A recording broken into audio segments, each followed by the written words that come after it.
pourrait définir la qualité de vie au travail comme un cercle vertueux.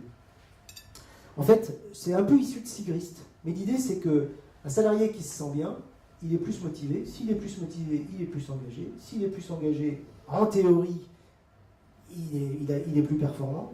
Et s'il est plus performant, en théorie toujours, il a plus de reconnaissance, et ce qui lui apporte cette fameuse qualité de vie au travail. Ce cercle vertueux de la qualité de vie au travail, qui peut être une forme de définition, l'idée c'est quoi? C'est de la faire tourner.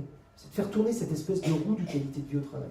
Et souvent, on part de la qualité de vie au travail, on se dit qu'est-ce que je peux mettre en place dans mon entreprise ou dans mon service pour faire en sorte que les gens se sentent mieux pour bénéficier de tous ces avantages dont on vient de parler.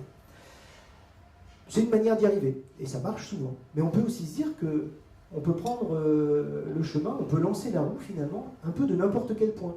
Si vous avez un salarié qui a été performant, que vous lui apportez de la reconnaissance, et que vous y pensez en conscience cette fois-ci, et que vous en discutez avec lui, c'est peut-être le début de la roue c'est peut-être la roue qui va commencer à tourner.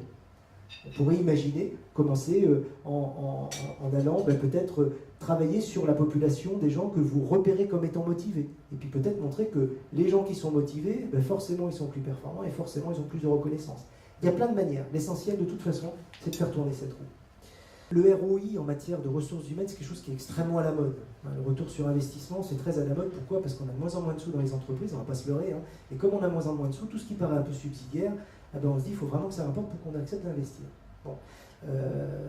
Ceci dit, moi je prétends aussi que si j'applique cette matrice, que de toute façon, quand on met en place une action, on a intérêt à ce qu'elle porte des résultats.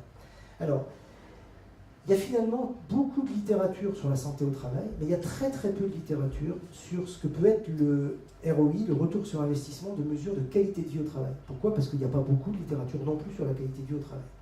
On a fait appel à plein d'études, évidemment des études que nous menons chez Capsecure Conseil avec nos clients, nous mettons en place des paramètres avec nos clients, et puis aussi une autre étude du BIT, je vous parlais du BIT tout à l'heure, mais ils ont fait une autre étude au niveau international qui est très intéressante, qui porte sur le lien entre qualité de vie au travail et créativité et innovation. Et créativité et innovation elle-même sur résultats de l'entreprise. En fait, ils montrent qu'une entreprise dans laquelle il y a des plans d'action de qualité de vie au travail est 3,5 fois plus créative et 12 fois plus rentable qu'une entreprise qui ne met pas en place de plan d'action en matière de qualité de vie au travail. Et donc, qu'est-ce qu'on fait? Qu'est-ce qu'on a fait dans cette étude? On a fait une espèce de compte de résultats. Et ce compte de résultats, il faut l'imaginer sur 3 ans. Il ne faut pas l'imaginer sur 15 jours, il faut l'imaginer sur 3 ans. C'est-à-dire, vous investissez pendant 3 ans, voilà les résultats que vous pouvez avoir pendant 3 ans, au bout des 3 ans.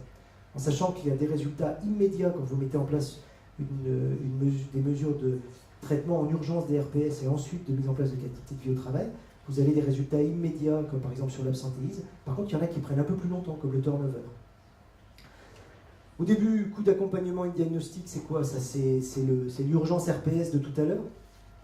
Donc ce sont des coûts en euros par salarié et par an, pour vous donner des idées. Le coût d'accompagnement à la conduite du changement, ça c'est plutôt la partie, vous savez, électrochoc, et puis ensuite la mise en place des signaux faibles et de la qualité de vie au travail. On voit d'ailleurs que, comme par hasard, on passe beaucoup plus d'énergie sur la deuxième partie que sur la première.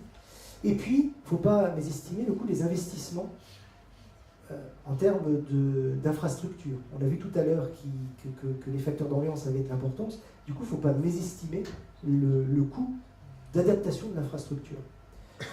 Ça, c'est pour la partie coût. Pour la partie bénéfice, qu'est-ce qu'on a? On a la baisse du turnover. Le turnover moyen en France aujourd'hui, c'est 12%. Il n'y a pas besoin de faire beaucoup pour descendre à des 7-8%.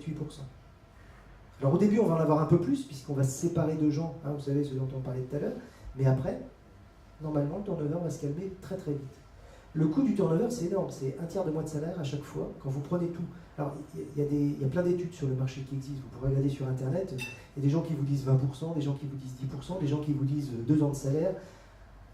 Nous, on prend à peu près un tiers d'année de salaire de moyenne, qui prend en compte des salariés qui ne sont pas forcément des grands cadres dirigeants, qui prend en compte vraiment un mix raisonnable de salariés. Baisse des coûts directs de l'absentéisme. Un point d'absentéisme, c'est 0,5 points de masse salariale. C'est beaucoup d'argent. Baisse des coûts du présentéisme. Le présentéisme, c'est les salariés qui sont malades. Vous savez, la personne qui a l'accro au boulot, qui est malade, qui a 42 fièvres, mais il vient quand même au boulot. Son niveau de productivité est très très moyen. Ou alors c'est le salarié qui est complètement démotivé, qui vient au boulot quand même, parce qu'il n'a pas le choix, parce qu'il faut qu'il gagne sa croûte. Ben voilà. Ben celui-là aussi, sa productivité n'est pas énorme. Donc quand vous baissez l'absentéisme, vous baissez aussi le présentéisme, et le coût c'est à peu près 2 fois plus, c'est-à-dire à peu près 2 fois plus que la partie absentéisme. Et puis enfin, il y a la productivité, la hausse de la productivité. Là on est parti d'une hausse qui est assez raisonnable, de 2%, et qui est liée à quoi? C'est tout simplement la mise en place des solidarités entre les gens. C'est la créativité dont je parlais tout à l'heure.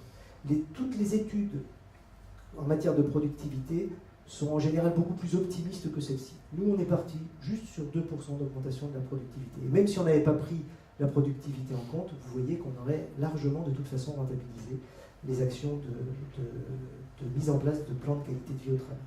Voilà, donc ce chiffre de 1 euro dépensé, finalement, rapporte 3,8 euros en matière de mise en place de plans d'action de qualité de vie au travail, me paraît peut-être une bonne conclusion, parce qu'on revient finalement à l'origine de notre propos, qui était de savoir pourquoi il fallait investir en matière de qualité de vie au travail.